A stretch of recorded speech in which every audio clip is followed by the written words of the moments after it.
Uma das perguntas que todo mundo faz é por que os yokais e os alienígenas são completamente diferentes em Dandadan. E se eu te falar que a resposta já foi dada no capítulo 175 do mangá, tá curioso para saber o segredo entre os alienígenas e os yokais? Não se esquece de se inscrever nesse canal maravilhoso, ou você vai ficar do mesmo tamanho de Momoyase. Fala, meus delinquentes, como que vocês estão? Sonarken Animes aqui falando, e estamos bem perto do capítulo 183 de Dandadan e como eu sofri 100 capítulos de Dandadan novo para comentar com vocês. Para vocês terem uma noção, eu tive que ler por volta de 5 a 6 vezes o mangá até o capítulo atual para conseguir trazer conteúdo de qualidade para cada um de vocês.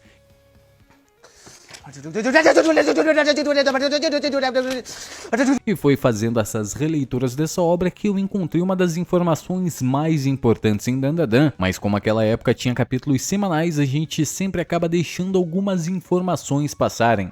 O estado atual de Momoyase no mangá, todo mundo sabe que ela está em um tamanho completamente reduzido e vai utilizar o martelo de um Tsuboshi, a mesma mitologia do samurai de 1 polegada. Batendo com esse martelinho na cabeça, ela tem direito a alguns desejos, se não desmaiar, é claro, e voltar ao tamanho normal. E essa história está envolto do deus Okuninushi, um descendente distante do próprio deus Susanoo.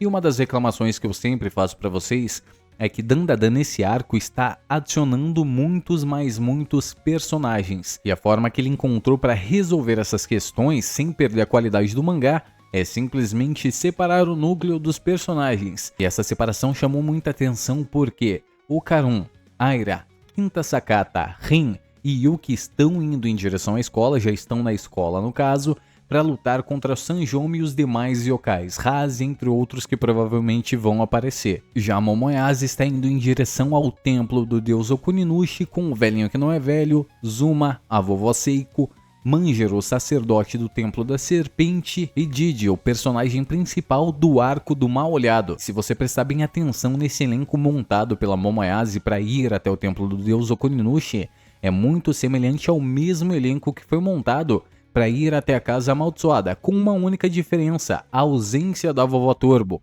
Mas em compensação tem outro velho decrépito lá que seria o velho que não é velho. Sonarken, mas eu não tô entendendo a que ponto você quer chegar.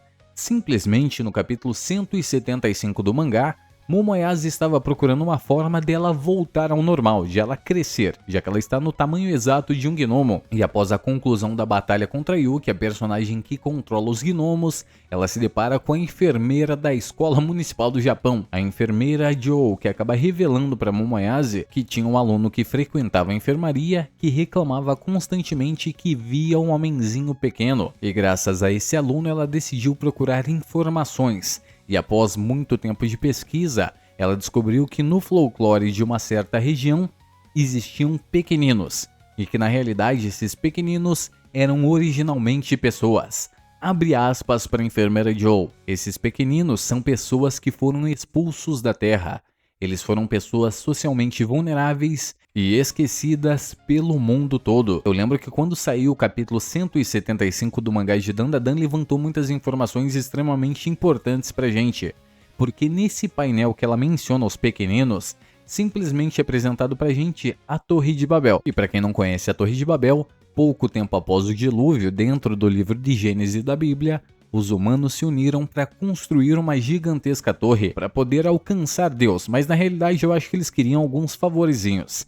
E Deus, achando que isso foi uma completa heresia, alguém se elevar ao nível de Deus, simplesmente decidiu separar o idioma de toda a Terra, fazendo os humanos então nunca mais se entenderem, já que deixaram de falar a mesma língua. E nesse mesmo painel que mostra a Torre de Babel, mostra diversas pessoas em estágios diferentes. E utilizando o nome da própria obra para responder isso, que seria Dandadan, nível, ser e nível, a gente consegue separar esse painel em 5 estágios completamente diferentes. O estágio de Dandadan, representado pela própria Torre de Babel, dá pra gente considerar que o Dandadan estava no topo dessa torre, seria o primeiro estágio, onde possivelmente estão os alienígenas e os considerados deuses. E o segundo nível deste painel está diretamente ligado às pessoas que têm algumas condições melhores, já que elas moram dentro de casas e se vestem adequadamente. E se você notar, uma das pessoas dos níveis inferiores acabaram subindo e está servindo ela de alguma forma, mas infelizmente não dá pra gente identificar porque o painel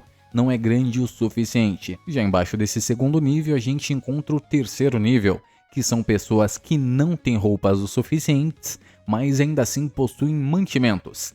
Descendo um pouquinho mais, são pessoas que já não têm mantimentos e estão com pouquíssima roupa. São pessoas representadas como seres extremamente esqueléticos e com a pele completamente pálida. E dá pra notar que são pessoas completamente desnutridas, já que elas não têm alimentação alguma. E essas criaturas extremamente pálidas aparecem em diversas mitologias. Os próprios Nibelungos, que são anões, que têm a pele pálida porque moram no subterrâneo, os Ghouls, que são familiares de vampiros, e os Deros, que são criaturas mencionadas nas teorias da Terra Oca. E na maioria das histórias desses Deros, diz que eles sequestram humanos e utilizam eles em experimentos para aumentar a sua tecnologia. Eles são conhecidos como seres estritamente malévolos e acabam fazendo alguns sacrifícios. E esses Deros explicam exatamente os subterrâneos dentro do arco da Casa Amaldiçoada e a ameaça que a líder dos subterrâneos, a líder da família Quito, fez diretamente a Momoyase. Então sim, eles podem muito bem aparecer dentro do arco do deus Okurinushi ou aparecer somente após a conclusão desse arco, dando uma justificativa para Momoyase e a vovó Seiko viajar e demorar um pouquinho mais para o nosso garotão Okarun conseguir concluir a sua declaração romântica. E também é claro que esse arco do deus Okurinushi separa um elenco exatamente igual ao elenco da Casa Amaldiçoada, tendo uma única diferença que seria o Zuma. Mas por incrível que pareça, Yuki Nobutatsu decidiu dar um óculos para ele e ele está exatamente igual ao Okarun. Eu não acredito, Sonar, quem você falou para mim até sobre a Bíblia e tudo isso que você falou é só para justificar os subterrâneos aparecerem nesse arco ou no arco futuro? Não, calma, meu delinquente. O que acontece? Vamos imaginar que a Torre de Babel seria o primeiro nível dentro dessa teoria que eu te falei, o que é muito provável, já que claramente as pessoas estão separadas em níveis. E uma torre só tem duas utilizações, que seria observar algo ou proteger algo. E uma coisa que precisa ser estritamente protegida é o próprio Dandadan. E se o Dandadan em algum momento da história dentro dessa obra maravilhosa estivesse na Torre de Babel, ou os humanos construíram ela para alcançar o Dandadan, que seria Deus, um exemplo. E após finalmente construir essa torre ou simplesmente subir ela em busca do Dandadan, os humanos foram amaldiçoados ou simplesmente foram beneficiados, digamos assim, com a separação da sua alma com o seu corpo físico. Como assim, Sonarken? Lembra que eu falei para vocês que no livro de Gênesis da Bíblia, os humanos se uniram povos diferentes para construir a Torre de Babel. E quando eles se aproximaram de Deus, eles foram castigados a terem os idiomas completamente trocados. Pessoas não entendiam pessoas, e por isso que um fala português e outro fala inglês. E meia dúzia de doido fala pronome neutro. E ó que eles não precisaram nem construir uma torre para isso, mas deixa quieto. E utilizando essa mesma história da separação da Torre de Babel dentro da Bíblia, a gente consegue montar essa teoria completa. Os humanos, no caso, toda a humanidade foi amaldiçoada ou beneficiada. E após ter o seu corpo não conversando mais no mesmo idioma que a sua alma, digamos assim, simplesmente ao ser morto o seu corpo é desfeito e seu espírito ainda fica ativo.